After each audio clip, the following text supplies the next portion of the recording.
Guys, it's about time we discuss the best boy and girl, Suzuki Iruma, and how his story is going to end. In this video, I'm going to break down his entire story, from a kid being abused by his own parents to the Demon King. Now, I've made multiple videos on the GOAT, and if you want to see them and more videos I have planned for the future, please make sure to subscribe since, none of you guys are apparently.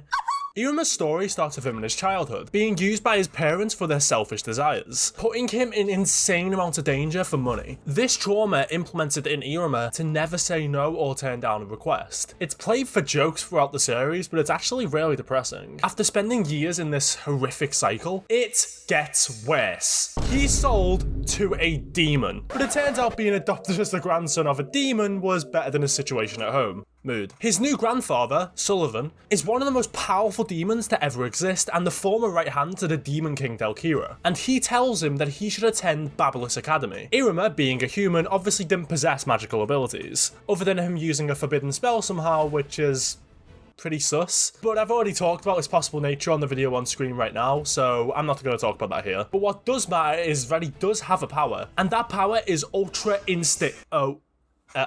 Overwhelming Crisis Ability Evasion. Yeah, that's a mouthful. I'm just going to stick with Ultra Instinct. Luckily for him, he does gain another power due to his familiar, Kalego, aka one of the most powerful teachers in Babyls, who was not pleased. Shortly after, he manages to defeat the strongest first year, Asmodeus Alice, a master in fire magic, who then swears to follow Iruma no matter what. Asmodeus is the one to follow Iruma through thick and thin, and by his own admission, he's the one who's the luckiest in this world since he's the one who was closest to him. This is shown especially in the Diviculum recently when they fought side by side for pretty much the first time. He's extremely defensive of Iruma, constantly saying how he'll be the next Demon King.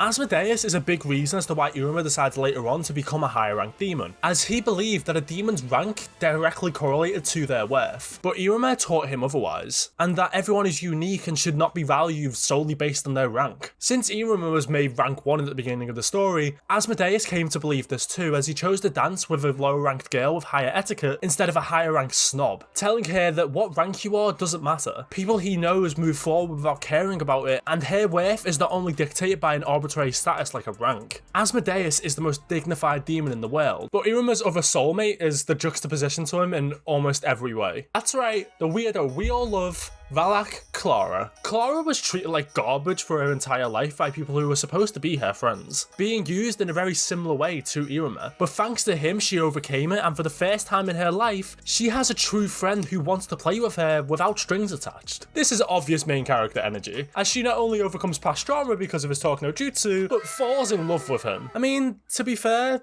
who can blame her? But on this topic, I don't truly believe she's in love with Iruma. She's definitely infatuated by him, but there's a difference between that and romantic love. As I said, he was the first one to be truly kind to her, and the chances are that she mistook her feelings for admiration for love. Obviously, you guys can bring up moments that she showed that she loved him, but even then, it seems like she'd be a lot more happy if she was just friends with him and Asmodeus. Either way, Iruma has not shown nearly as much romantic interest in her as he has with another demon. But let's rewind before we talk about her. Iruma meets his classmates, who are known as the Misfits, because they do not fit in with ordinary demons. Their first task was their flying race, and since Iruma, can't fly, yeah, it was rough. But he proved to Sabnok Sabro, a classmate of his who actually wants to become the Demon King one day, his courage and willingness to protect anyone no matter the species, as he saved the Guardian of the Valley's child with his human blood. Yep, human blood is revealed to be a unique power in the demon world, and when assessing everyone's rank, Iruma is given a ring instead, which Sabro mistakes for the Golden Ring of Solomon, and he brings up a prophecy about who the next Demon King will be. The Demon King can heal all of demonkind. He shall descend from a foreign realm,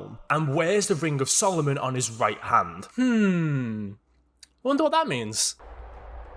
Okay, but seriously, this ring changes everything for Iruma. The ring finally gives Iruma a way to use magic, as it stores mana within itself, and it does this by taking it from other people, which is ironic considering his character. He's spent his entire life being relied on or used, but now he has to use others' magic to live comfortably and protect those around him. And since he's the main character, the ring is busted, with only Sullivan being able to calm it down, and this was the ring at level 1. The ring does eventually gain its own consciousness in the form of Alikred, who's who's been theorized to have a connection to Delkira since, come on, look at his name. He's the one to teach Iruma about magic and makes Iruma a lot more confident in himself. Don't get me wrong though, it's not like Ali-san is doing all of the work, as it's stated that magic comes from the user's imagination. Ali-san is just a fuel, Iruma is in the driver's seat. Anyway, when he received this ring, it showed that Iruma would definitely be the next Demon King. And if you want further proof, in his evil phase, he literally sat on the throne, and his own grandfather Sullivan wants him to be the Demon King. Not only that, but Iruma has even questioned becoming the Demon King, wanting to change the demon world into a place like Babyls. And I think once he realizes what the outside world is actually like, this will be a lot more prominent in his mind. I mean, at the meeting with the 13 Crowns, he said that he never really experienced the demon world outside of Babyls. And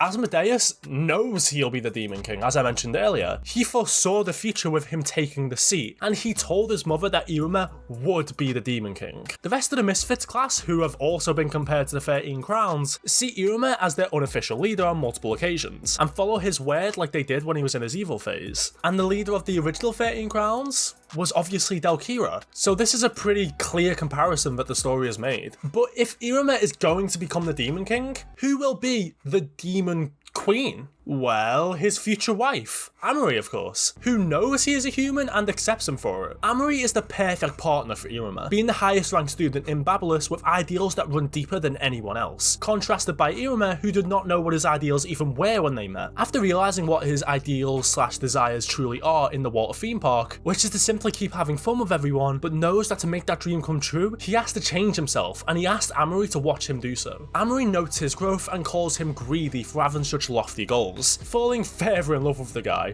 And again, who can blame her? He proceeds to ask Ameri on a date straight after, saying he wants to spend time with her when others aren't around. I mean, what other main character is that much of a Chad? It's usually some bullshit moment where they're interrupted and they never go on the date, and it's like, one day we'll go on a date or some shit like that, but not Iruma. Iruma is truly built different.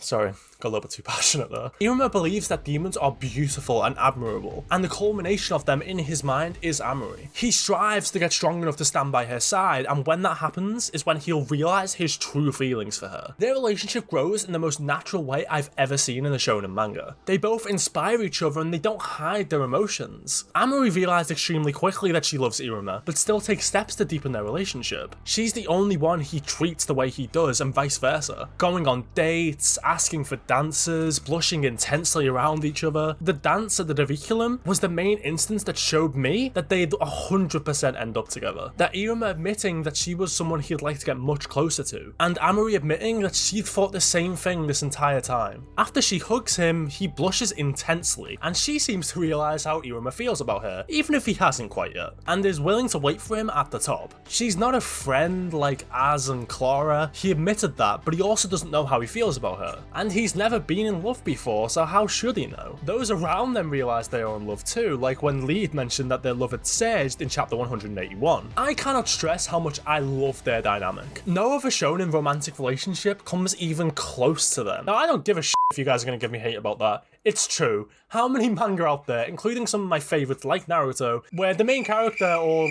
the other character just kind of randomly falls in love with them? Like, it's never natural to me. But Iruma is truly different. I actually feel like they are in love with each other. Ameri is actually far beyond Iruma, and is a goalpost for him to reach, not the other way around. Honestly, I could talk about them all day, but you guys should know all of this if you've read the manga. By the way, if you still aren't convinced, Ameri literally imagined having a daughter with Iruma, which is actually some foreshadowing for the future. Iruma continued to grow throughout the series, but recently he showed how far he came, standing up to someone that even the 13 Crowns were terrified of, the Barbatos president. This is when Iruma changed the world despite being only 15 years old. He literally stopped the war single-handedly. So he's the obvious choice for Demon King, as the 13 Crowns realised themselves how much of a big role Iruma will play in the future. So how will his story end? Well, he'll change the demon world into one that is like Babyls, with everyone truly accepting each other. And the only way for him to achieve this lofty feat would be to become the Demon King, whose word people have to follow. Everyone in the demon world will learn that he is in fact human. That might sound crazy, and I'm not going to go into it here because I actually do have a video planned in the future on how his identity is going to be revealed, but everyone will eventually know. I think this is further backed up by Caligo recently. Caligo is possibly the most straight-laced person we've ever seen in the demon world, always following rules, but even he didn't react in a negative way to finding out Iruma was human. So I don't really see his friends reacting in a bad way either. Amongst the students, the Misfits will be the first to know, of course, and they will become the official 13 Crowns. He'll sit on the throne with Asmodeus as his right-hand man, as Sullivan was for Delkira, and he'll have backup from his wife, Ameri Suzuki. He and Ameri will have a child as she imagined, who will be the one to represent the unity of the races, as she will be both human and demon. This will make Iruma truly happy and complete, achieving his goal of making the demon world like Babyls with the help of his friends, and once doing so, they will have that drinking party that he wanted them to have. And if you guys want more peak fiction, please click the video on your screen right now, and make sure to hit the subscribe button for more videos, as I'm now planning to upload twice a month instead of just the one I usually do.